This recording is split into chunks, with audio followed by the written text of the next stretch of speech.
ওয়া আলা আলিহি।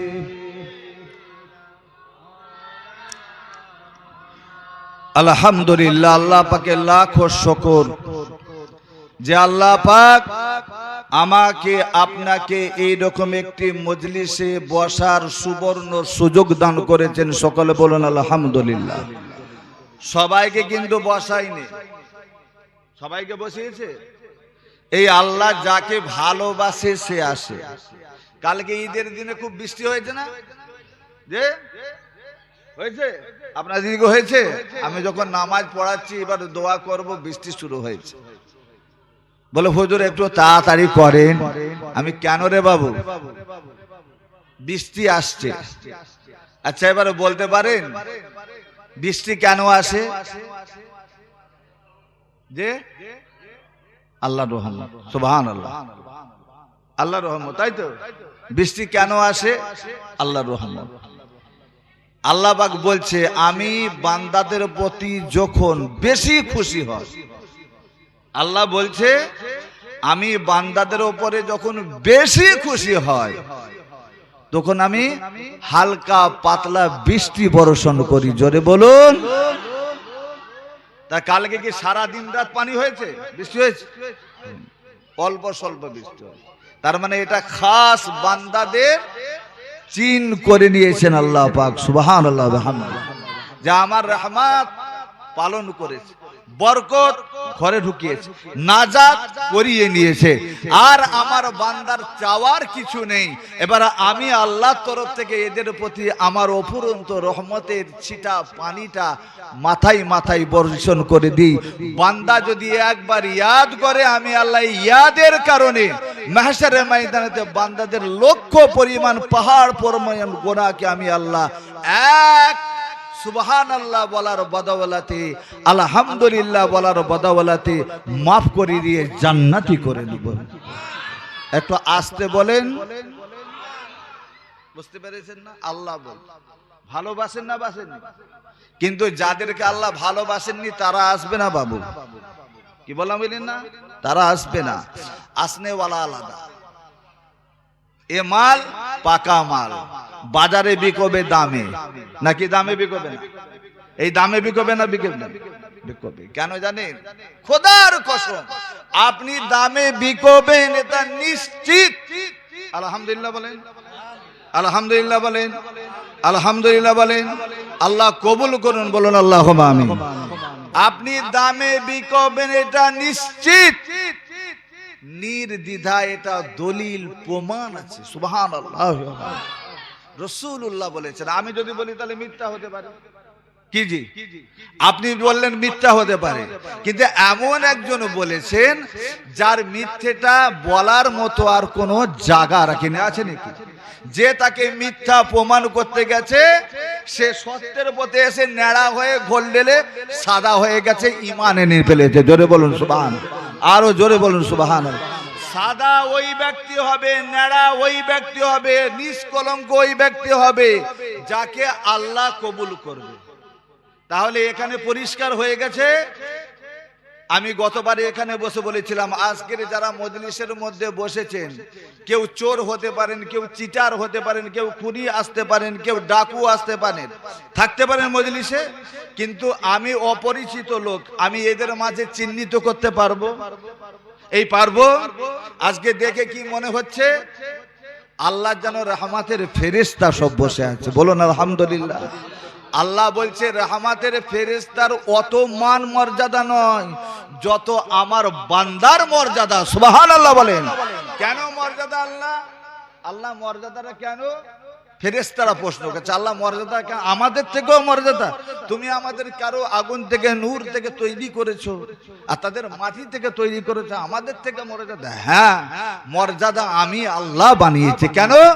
ওই বান্দা নাপাক হোক, গন্দা হোক, গালিজ হোক, নোংরা হোক, যাই হোক, তারপরে আমার বান্দা কি করে? দেখ ওর কালবের মধ্যে আমার শুধু নয় আমার বন্ধুর নামটাও লিখে রেখেছে। সুবহানাল্লাহ। সুবহানাল্লাহ বলেন। আমরা একটু আগে কি বললাম? কলেমা জিকির করলাম না? এই কলেমা জিকির করলাম না? এই কলেমা জিকির করাটা এই দিলের মধ্যে গাঁথা আছে, এটা আমরা দেখতে পাইনি। দেখতে পাচ্ছি? দেখতে পাইনি, কিন্তু এখানে আছে। আর এই কালবে যখন জারি হয়েছে, এই কালবেতে কোনো মূর্ছা ধরতে পারে না। লোহা, এই যে লোহা বাজার থেকে কিনে আনবেন, ওপরে ফেলে রাখবেন, মূর্ছা ধরবে? ধরবে না। আর পানিতে ফেলে দেবেন, ওকে নিয়ে এসে পানিতে ফেলে দেবেন, 1 বছর ফেলে তারপরে তুলবেন, দেখবেন একটাও মূর্ছা লাগেনি। সুবহানাল্লাহ বলেন, সুবহানাল্লাহ বলেন। এই কালবের মধ্যে কালেমা লা ইলাহা ইল্লাল্লাহর তাসির আছে, যে কারণে আমরা মাহে রমজানুল মুকাদ্দাস মাসে রোজা করেছি। এই রোজা কারণেতে আল্লাহ পাক আমার ওজুদকে পবিত্র মাসুম বানিয়ে নিয়েছে। জোরে বলুন সুবহানাল্লাহ। এবারে মাসুম বানিয়ে নেবার পরেই আল্লাহ পাকের এই যে কিরামান কাতিবিনা ইয়ালামুনা মা তাফআলুন, এরা এই দুজন ফেরেশতা, একটা ফেরেশতা সঙ্গে সঙ্গে লিখতে যায় আপনার বদিটা, একটা ফেরেশতা লিখতে যায় সঙ্গে সঙ্গে আপনার বদিটা, আর একজন ফেরেশতা তাকে নিষেধ করে, খবরদার, খবরদার লেখা যাবে না। কেন রে বাবু, কেন লেখা যাবে না? বলে না তুই জানিস না। বলে কেন, তুই একটু বল। ওই ফেরেশতা তখন বলতে থাকে, এটা আদমের সন্তান, কথা ঠিক, শীষ নবীর উম্মত নয়, ইয়াহইয়া সুলাইমানের উম্মত নয়, এরা মুসা কালিমুল্লাহর উম্মত নয়, এরা ইব্রাহিম খলিলুল্লাহর উম্মত নয়, এরা দাউদ খলিফাতুল্লাহর এরা উম্মত নয়, এরা ঈসা রুহুলুল্লাহর উম্মত নয়, এরা হলো সেই নবীর উম্মত যাকে আল্লাহ পাক তামাম জাহানের মধ্যে বলেছেন, ওয়ামা আরসালনাকা ইল্লা রাহমাতাল লিল আলামিন। ও আল্লাহর ফেরেশতা রে, আমার আল্লাহ পাক রব্বুল আলামিন এই গুনাহগার ওই নবীর উম্মতানিদের জন্য একটা যদি খুন করে ফেলে, একটা জেনা করে ফেলে, একটা মিথ্যা কথা বলে ফেলে, এমন কবিরা গুনাহগুলো করে ফেলেছে, তারপরে সঙ্গে সঙ্গে ফেরেশতা লিখতে যাবে, আর একজন ফেরেশতা এসে কলমটা তার ধরে নেবে, খবরদার লেখা যাবে না। উম্মতে মুহাম্মাদী দিগের জন্য আমার আল্লাহ পাক 8 ঘন্টা সময় দিয়ে দিয়েছেন। জোরে বলুন সুবহান। আর একটু জোরে বলুন সুবহান। 1 ঘন্টা নয়, 2 ঘন্টা ভুলে যাবে, 3 ঘন্টা ভুলে যাবে, 4 ঘন্টা ভুলে যাবে, 5 ঘন্টা ভুলে যাবে, তওবা করতে ভুলে যাবে, কলেমা পড়তে ভুলে যাবে, 5 ঘন্টা ভুলে যাবে, লেখা যাবে না। 6 ঘন্টা ভুলে গেছে, লেখা যাবে না। 7 ঘন্টা ভুলে গেছে, লেখা যাবে না। 7 ঘন্টা 58 মিনিট কেটে গেছে, তারপর তওবা করেনি, লেখা যাবে না। আপনার 7 ঘন্টা আপনার 59 মিনিট হয়ে গেছে, লেখা যাবে না। 60-এর ঘরে যখন যাচ্ছে ওই নাম্বারটা কাটাটা, ওই সময় বান্দাটা তওবা করেছে, আল্লাহ গুনাহ করে ফেলেছি, আল্লাহ ভুল করে ফেলেছি, তওবা করতে লেগেছি, ও রব্বুল আলামিন আপনি আমাকে ক্ষমা করে দেন। আমার আল্লাহ পাক ওই বান্দার মুখ পানে তাকিয়ে সঙ্গে সঙ্গে তার তওবাটা কবুল করে নেন। আরো একটু জোরে বলা যাবে না? আরো একটু জোরে হবে না? আমরা সেই নবীর উম্মত। কোন নবীর উম্মত বুঝতে পারছেন? আমাদের তওবাটা কবুলিয়াত, আমাদের তওবাটা কবুলিয়াত। মাশাআল্লাহ, আল্লাহ পাকের দরবারে আমরা একটা সার্টিফিকেট নিয়ে যাচ্ছি। তবে সারা বিশ্বের জমিনে কোন জায়গায় কোরআন এসেছে বলেন? কোরআন অবতীর্ণ কোথায় হয়েছে? হ্যাঁ, আরবে। সময়টা কি ছিল? মাহে রমজানুল মুকদ্দাস, শাহরু রমাদানাল্লাযী উনজিলা ফীহিল কুরআন হুদাল লিন-নাস ওয়া বায়্যিনাতিন মিনাল হুদা ওয়াল ফুরকান। আল্লাহ কোরআনে বলছেন, কোরআন নাজিল হয়েছে কোন দেশে? আরব কান্ট্রিতে। আরব কান্ট্রিতে পৃথিবীর বুকে সবথেকে গন্দা গালিজ কাজ কারবার আরবের মধ্যে হচ্ছে। আপনি ইতিহাসটা দেখে নেন, কেন আরবের মধ্যে হচ্ছে, কিসের জন্য হচ্ছে, কারণটা কি জানেন? যখন সারা পৃথিবী ছিল অন্ধকার, আপনি এটা জানেন, আমি এই জায়গায় আসিনি, আমি যে কোরআনে আয়াতে কারিমা 11 পারা থেকে 2টা আয়াত তেলাওয়াত করেছি। وقل اعملوا فسيرى الله أعمالكم ورسوله ثم تردون إلى عالم الغيب والشهادة فينبئكم بما كنتم تعملون وآخرون مرجون لأمر الله إما يعذبهم وإما يتوب عليهم الله عليم حكيم। বলা আছে না কোরআনে, অনেকে হাফেজ সাহেব আছে জানবেন। এখানে কি বলছে আল্লাহ? আমি এই জায়গায় আসছি, কিন্তু ঘটনা হলো কি, আরবের জমিনে কোরআন এসছে, যে কোরআন শুনলে সওয়াব, পড়লে সওয়াব, দেখলে সওয়াব, সওয়াবই সওয়াব, চুমলে সওয়াব। জোরে বলুন সুবহানাল্লাহ। সেই কোরআন ওই দেশে এসেছে। কোরআনকে মেনে আমরা মুসলমান। হ্যাঁ জি, কোরআনকে মেনে আমরা মুসলমান। আচ্ছা, মুসলমান আর এক মুসলমান এখন কুকুর, আর এক কুকুরকে দেখবেন এক থালাতে বসে খাচ্ছে। কি গো? কুকুর আর একটা কুকুর দেখবেন একই জায়গায় খাবার দিচ্ছেন, লড়াই করে না, ঝগড়া করে না, করছে? করবে না। তারা ওই দিকে খাচ্ছে, ওই দিকে খাচ্ছে। প্রথম প্রথম যখন একটা নতুন আসবে ঝাঁকা করবে, তারপরে চুপ করে যাবে, যেহেতু আমার ভাই, জাতের ভাই, বলবে না আমার জাতের ভাই এসেছে, খাচ্ছে, খাক, আমিও খাই, ঝগড়া করে কোনো লাভ নেই। কিন্তু আরবে এই যে কুকুরগুলো জন্মেছে, বর্তমানে যে কুকুরগুলো আছে, এই কুকুর কিন্তু মুসলমানের দরদ বোঝে না, ইসলামের দরদ বোঝে না, ফিলিস্তিনের দরদ বুঝলো না, ইরানের দরদ বুঝলো না, মানুষের দরদ বুঝলো না, মানুষের ইজ্জত বুঝলো না। ওরা বেঈমান, বেঈমান, বেঈমান, ওরা কাফের। একদম দলিল আছে। যে মানুষ হয়ে মানুষের হিংসা করে, যে মানুষ হয়ে মানুষের সহযোগিতা করার কথা কোরআনে বলা হচ্ছে। আপনি গাড্ডায় পড়বেন, আপনাকে সাহায্যকারী কে হবে? একজন মানুষ, নাকি আল্লাহ নিজে নেবে আপনাকে সাহায্য করবে? কি বলেন? এখন মানুষ, আমরা এমন চেতনাশীল মানুষ হয়ে গেছি, আপনি গাড্ডায় পড়ে যাবেন, আরো আপনাকে পুঁতে দেবার ব্যবস্থা করছে। বর্তমান সময়ে পৃথিবীর জমিনে সবথেকে মুসলমান কমের জন্য দুশ্মন একটা দেশ, সেই দেশের নাম কি? সেই দেশের নাম কি? জোরে বলুন। ইসরায়েলের মদত দাদা যারা হবে, তারা আমার দোষ না দুশ্মন? বলেন, দোষ না দুশ্মন?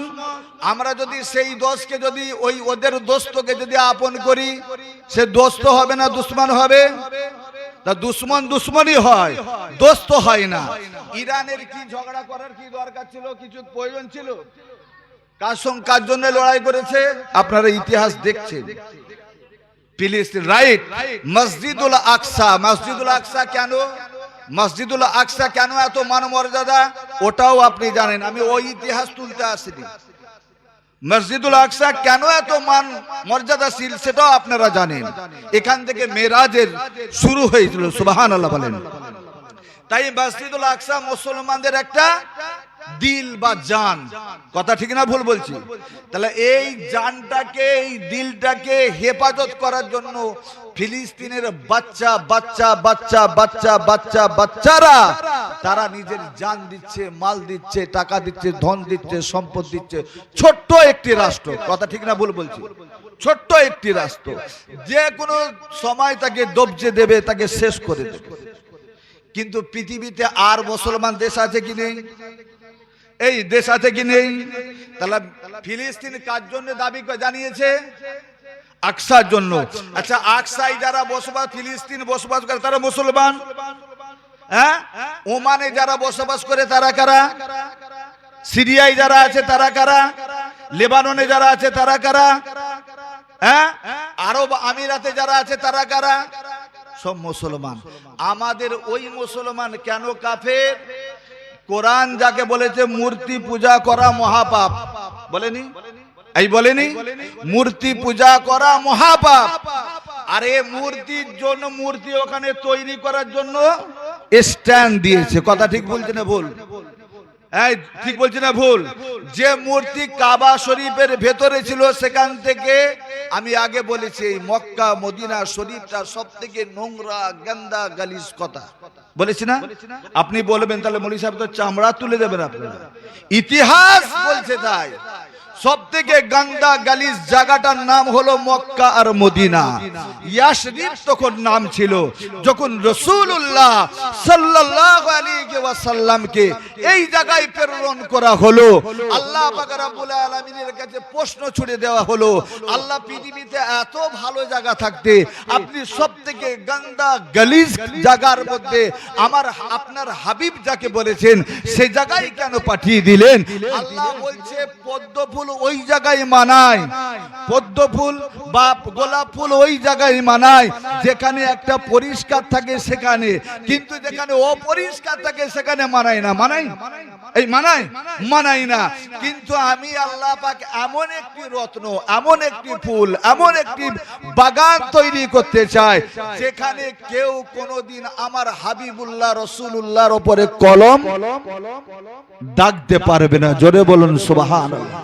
কারণ কেউ তো এই কথা বলতে পারবে না রাসূল শিক্ষার ঘরে মাস্টারের ঘরে এসেছিলেন, মাস্টার হয়েছে, ডাক্তারের ঘরে এসেছেন, ডাক্তার হবে। হ্যাঁ, এইভাবে আপনি তো বলতে পারেন। কিন্তু রাসূল এসেছেন কার বাড়িতে? লালিত পালিত হয়েছে দাইমা হালিমাতুস সাদিয়া রাদিয়াল্লাহু তাআলা আনহা, যিনি ছিলেন একজন বকরি চারক, তাই না? একজন ভেড়ি চারক ছিলেন না? কিন্তু সেই বাড়িতে রাসূল তাওয়াল্লাহ হয়েছে, বড় হয়েছেন, আস্তে আস্তে বড় হচ্ছে। সেখানে শিক্ষার কোনো মর্ম ছিল? শিক্ষার কোনো আদান প্রদান ছিল?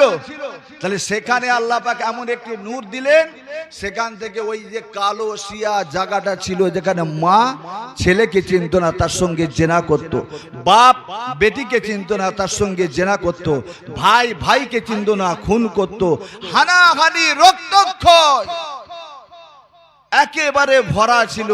আল্লাহ বলছে এখান থেকে গান্দা গালিজকে সরাতে হলে একমাত্র মুহাম্মদুর রাসূলুল্লাহ সাল্লাল্লাহু আলাইহি ওয়াসাল্লাম ছাড়া, এ পাওয়ার ছাড়া অন্য কোনো পাওয়ার কাট করবে না। জোরে বলুন সুবহান। নেভেনি তোমার জ্বালানো প্রদীপ, জ্বলে আজো ঘরে ঘরে। নেভেনি তোমার জ্বালানো প্রদীপ, জ্বলে আজো ঘরে ঘরে।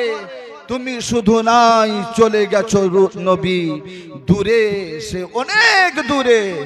মরু আরবের বক্ষ হইতে আজিও বহিছে, মরু আরবের বক্ষ হইতে আজিও বহিছে শান্তি ধারা।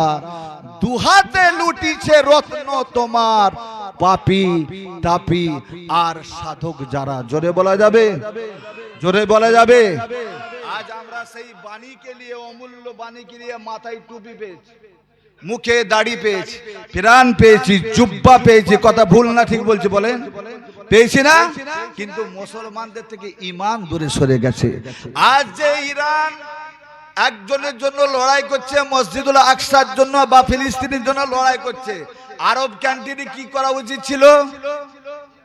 তার সাথ দেওয়া উচিত ছিল। সাথ না দিয়ে তাকে কি করেছে? পিছন দিক থেকে বাঁশ দিচ্ছে, সামনাসামনি মোকাবেলা করতে পারবে। ও জানে পৃথিবীর বীর আমেরিকার মতো একটা পাওয়ারফুল দেশ, তাই না? আল্লাহ বলছে ওই শোন, যদি আমি ফেরাউনকে ডুবিয়ে মারতে পারি, মশার কামড়ে যদি দিতে একজন মানে বাদশাকে ঝাঁঝরা করে দিতে পারি, তাকে খেয়ে ফেলতে পারি, আর এক ইরানের মতো দেশ ওই আমেরিকার মতো 10টা পাওয়ারফুল আসলেও আমি আল্লাহ তাকে দিয়ে শাসন করাতে পারি। জোরে বলা যাবে? জোরে বলা যাবে? নারায়ে তাকবীর, নারায়ে তাকবীর। আল কোরআনের আলো, আল কোরআনের আলো, আল হাদিসের আলো আল্লাহ আমাদের সকলের ঘরে জ্বালানোর তৌফিক দান করেন, আমিন। আজকের এই মজলিস বড় মূল্যবান মজলিস। অনেক কথা মনের মধ্যে জায়গায় বড় দুঃখ নিয়ে কথাগুলো বললাম। আজ আমরা কোরআন পেয়েছি, ভারতবর্ষের জমিনে দেখেন অলিতে গলিতে অলি পয়দা হয়েছে, হয়েছে না? এ হয়েছে না? কার দ্বারা? এই কোরআনের জজবাত, কোরআনের নূর, কোরআনের জ্যোতি। এই জ্যোতিকে আমি মাথায় পেতে দিয়েছি বলে আজকে আমি কোরআন ওয়ালা হয়েছি। এমন করে প্রথম থেকেই আপনার জ্যোতি এসেছে। ওই ইরানের জমিনের কথা বলছে, দেখুন ফরিদউদ্দিন গঞ্জে সাকার রহমাতুল্লাহ আলাইহি, নাম শুনেছেন না? নাম শুনেছেন? ফরিদউদ্দিন গঞ্জে সাকার, ফরিদ মাসুদ ফরিদ গঞ্জে সাকার, তিনি সাকারগঞ্জে বসবাস করতেন। তার পূর্বসূরীরা কি বললাম বলেন? সাকারগঞ্জে বসবাস করতেন, তাই ফরিদউদ্দিন গঞ্জে সাকার রহমাতুল্লাহ আলাইহি বলা হয়। আজ ভারতবর্ষের জমিনে মুসলমানকে চিহ্নিত করে টুপি দেখে, দাড়ি দেখে, পাগড়ি দেখে, জুব্বা দেখে, পিরহান দেখে মারা হচ্ছে, হচ্ছে না? এই হচ্ছে না? আপনি এখন বগল বাজাচ্ছেন, ঠিক আছে ঠিক আছে ঠিক আছে, ওদিকে হচ্ছে, আমার কিছু নেই, আমার কিছু নেই। কি গো, আমরা করছি না? করছি না? আর আমার একটা ভাইকে, আমার একটা বোনকে, আমার একটা মাকে, একটা মেয়েকে, একটা চাচাকে, একটা দাদাকে তারা কি করছে? নৃশংস ভাবে অত্যাচার করছে। ভারতের মুসলমান একটা আওয়াজ তুলেছি, আমরা বুকে হাত দিয়ে বলতে পারবো তুলেছি? তুলেনি। মুসলমান এক অপর মুসলমানকে মারছে, আমরা কিন্তু আওয়াজ তুলিনি। কিন্তু আওয়াজ আল্লাহ তুলে দিয়েছে এক শ্রেণীর মানুষকে দিয়ে, সে কিন্তু মুসলমান নয়। এই যে ফরিদউদ্দিন গঞ্জে সাকার রহমাতুল্লাহ আলাইহি, যার সলক 112 খানা থেকে 14 খানা সলক যারা পড়ে, ভালো করে বুঝবেন, 112 থেকে 14 খানা সলক যারা পড়ে তারা হলো পাঞ্জাবি, মারোয়াড়ি, গুজরাটি দ্বারা, সুবহানাল্লাহ বলা যাবে, তারা পড়ে। আজ ঈদের নামাজে দেখছিলাম খবরে, ঈদের নামাজে বলছে এদের ঈদ পড়া যাবে না, ভারতবর্ষের ঈদ পড়তে দেবে না। কেন রে বাবা? না, ঈদ পড়া যাবে, মুসলমানদের ঈদ পড়া যাবে না। যদি ঈদ পড়ে তাহলে আমরা হোলি খেলবো। বুঝতে পারছেন কি? হোলি, হোলি খেলবে বলছে না? আর তখন তারা দাঁড়িয়ে বলছে আমরা প্রহরী দরওয়ান হয়ে যাব তোমাদের জন্য, তোমরা দাঁড়িয়ে থাকো, তোমরা তোমাদের নামাজ আদা করো, আর আমরা পাঞ্জাবিরা তোমাদের সাথ দিয়ে আমরা বন্দুক, গুলি, নল তুলে, কে মায়ের লাল কত দুধ খেয়েছে, দুধ পান করেছে, আমরাও দেখতে চাই। তোমরা অনায়াসে নামাজ পড়ো, ঈদের খুশি মানাও, আমরা তোমাদের সাথে আছি। আল্লাহ যাকে মাদাদ করবে দুনিয়া তাকে কি রুখবে? সুবহানাল্লাহ বলেন। করেছে না করেনি? এই করে পেয়েছেন না পাননি? খবর পেয়েছেন না? আজ মুসলমান আমরা এই জায়গার মুসলমান, কি জায়গাটার নাম? গুস্তিয়া, পাল গুস্তিয়া দিঘির পার। একজন ভাইকে মারল আর একজন ভাই, তবে আমি আপনাকে মারপিটের কথা বলছি না, মারপিট করতে বলছি না, হাত জোড়ে করে বলছি, এটা খারাপ নেবেন না। কেন? আমরা যখন এক দেশে বসবাস করি, এক পানি পান করি, এক পুকুরে ঘাট সরি, এক রাস্তায় চলাফেরা করি, সে হিন্দু হতে পারে, খ্রিস্টান হতে পারে, জৈন হতে পারে, শিখ হতে পারে, ঈসাই হতে পারে, মুসলমান হতে পারে, তাই না? তাহলে তাকে সম্মান দেওয়াটা মুসলমানের, ইসলামের, কোরআনের শিক্ষা, তাই না? তাকে সম্মান দেওয়া কোরআনের শিক্ষা। আপনার আদর্শে আদর্শিত হয়ে যাবে। কিন্তু দুঃখের বিষয় ভাই, কি বলবো, আজ এই ঈদের পরের দিনে দেখা যাচ্ছে মুসলমানদের এলাকা থেকে মৌলী সাহেব তো যেতেই পারবে না, এমনকি হচ্ছে মুসলমানের এলাকায় নারীরা বুকে কাপড় নাই, মুখে কাপড় নাই, মাথায় কাপড় নাই, তারাও ন্যাংটো নাচ করছে, বক্স বাজিয়ে আর ঢোল পিটিয়ে এইভাবে ন্যাংটো নাচ করছে। এটা কি মুসলমান মার খাবে না তো কারা খাবে? বলুন, মুসলমান মার খাবে না কারা খাবে? মুসলমানের কর্ম কি এইটাই? বলতে পারেন? ফরিদউদ্দিন গঞ্জে সাকার মানুষ তৈরি হওয়া লাগবে, মানুষ। তার মানে এখানে পরিষ্কার হয়ে গেছে আমরা প্রকৃতপক্ষে, আমি আমার থেকে বলি, আপনাদের বললে আপনাদের রাগ হবে, গুসা হবে আমার উপরে, আপনাকে বলছি না, আমি আমাকে বলছি যে আমি এখন মানুষ তৈরি হতে পারিনি। প্রকৃতপক্ষে যদি মানুষ তৈরি হতাম, খোদার কসম যত বড়ই জালিম হোক আমাকে দেখার পরেই আমার সামনে ঝুঁকে যাবে। সুবহানাল্লাহ বলেন। ফরিদউদ্দিন গঞ্জে শাখার একটা মানুষ ছিলেন। ফরিদউদ্দিন গঞ্জে শাখার একটা মানুষ ছিলেন। মায়ের গর্ভ থেকে ভূমিষ্ঠ হয়েছে। মায়ের গর্ভ থেকে যখন ভূমিষ্ঠ হয়েছে, মা তখন কি করছে? কোরআন তেলাওয়াত করছে। মায়ের গর্ভের মধ্যে থেকে থেকে তিনি 13 থেকে 14 পারা কোরআনের হাফেজ হয়েছেন। জোরে বলুন সুবহানাল্লাহ। আর একটু জোরে বলুন সুবহানাল্লাহ। আস্তে আস্তে মা যখন কোরআন পড়েন, মা বাচ্চাকে কোলে করে নিয়ে কোরআন পড়েন। বাচ্চা কোলের মধ্যে শুয়ে শুয়ে শুয়ে শুয়ে 3 বছরেতে আল্লাহর পবিত্র কালামকে পূর্ণ ইয়াদ করে ফেলেছে। জোরে বলা যাবে? আর একটু জোরে বলা যাবে না? 3 বছরের মধ্যে, ক বছর বললাম? 3 বছরের মধ্যে কোরআনের হাফেজ হয়ে গেছে। এবার মা কোরআন পড়ছে আর ছেলে এখানে কোরআন শুনে শুনে হাফেজ, আর তারপরে মাও এখানে তেলাওয়াত করছে, ছেলেও তেলাওয়াত করছে। সুবহানাল্লাহ বিহামদি, সুবহানাল্লাহ বিহামদি। মাও তেলাওয়াত, ছেলেও তেলাওয়াত। মা এবারে তরজুমায়ে কোরআন পড়ছে। মা তরজুমা করছে কোরআনের। মা তরজমা করছেন কোরআনের। মা যখন তরজমা করছে, ছেলে একেবারে উস্কুত, একেবারে চুপ করে শুনছে। শুনে শুনে কি করছে? যখন 7 থেকে 8 বছর বয়স হলো, পূর্ণ আলেম হয়ে গেল। জোরে বলুন সুবহানাল্লাহ। মা বুঝতে পারেনি, মা বুঝতে পারেনি। 4 বছর যখন বয়স হয়েছে, মা কি করেছে? বাবা ফরিদ নামাজ পড়ো, নামাজ পড়ো। মা তখন বলছে, বাবা ফরিদ নামাজ পড়লে মা কি হবে? ফরিদ বলছে, মা কি হবে? বলে নামাজ পড়লে আল্লাহ মিষ্টি দেবে। বলে তাই নাকি? বলে হ্যাঁ মিষ্টি দেবে, তুমি নামাজ পড়ো। মা কি করতেন? মা যখন নামাজ পড়তেন আর মুসাল্লার ভিতরে কি করতেন? এতটা চিনি প্রত্যেক দিন রেখে দিতেন। প্রত্যেকদিন এতটা করে চিনি মুসাল্লার নিচে রেখে দিতেন।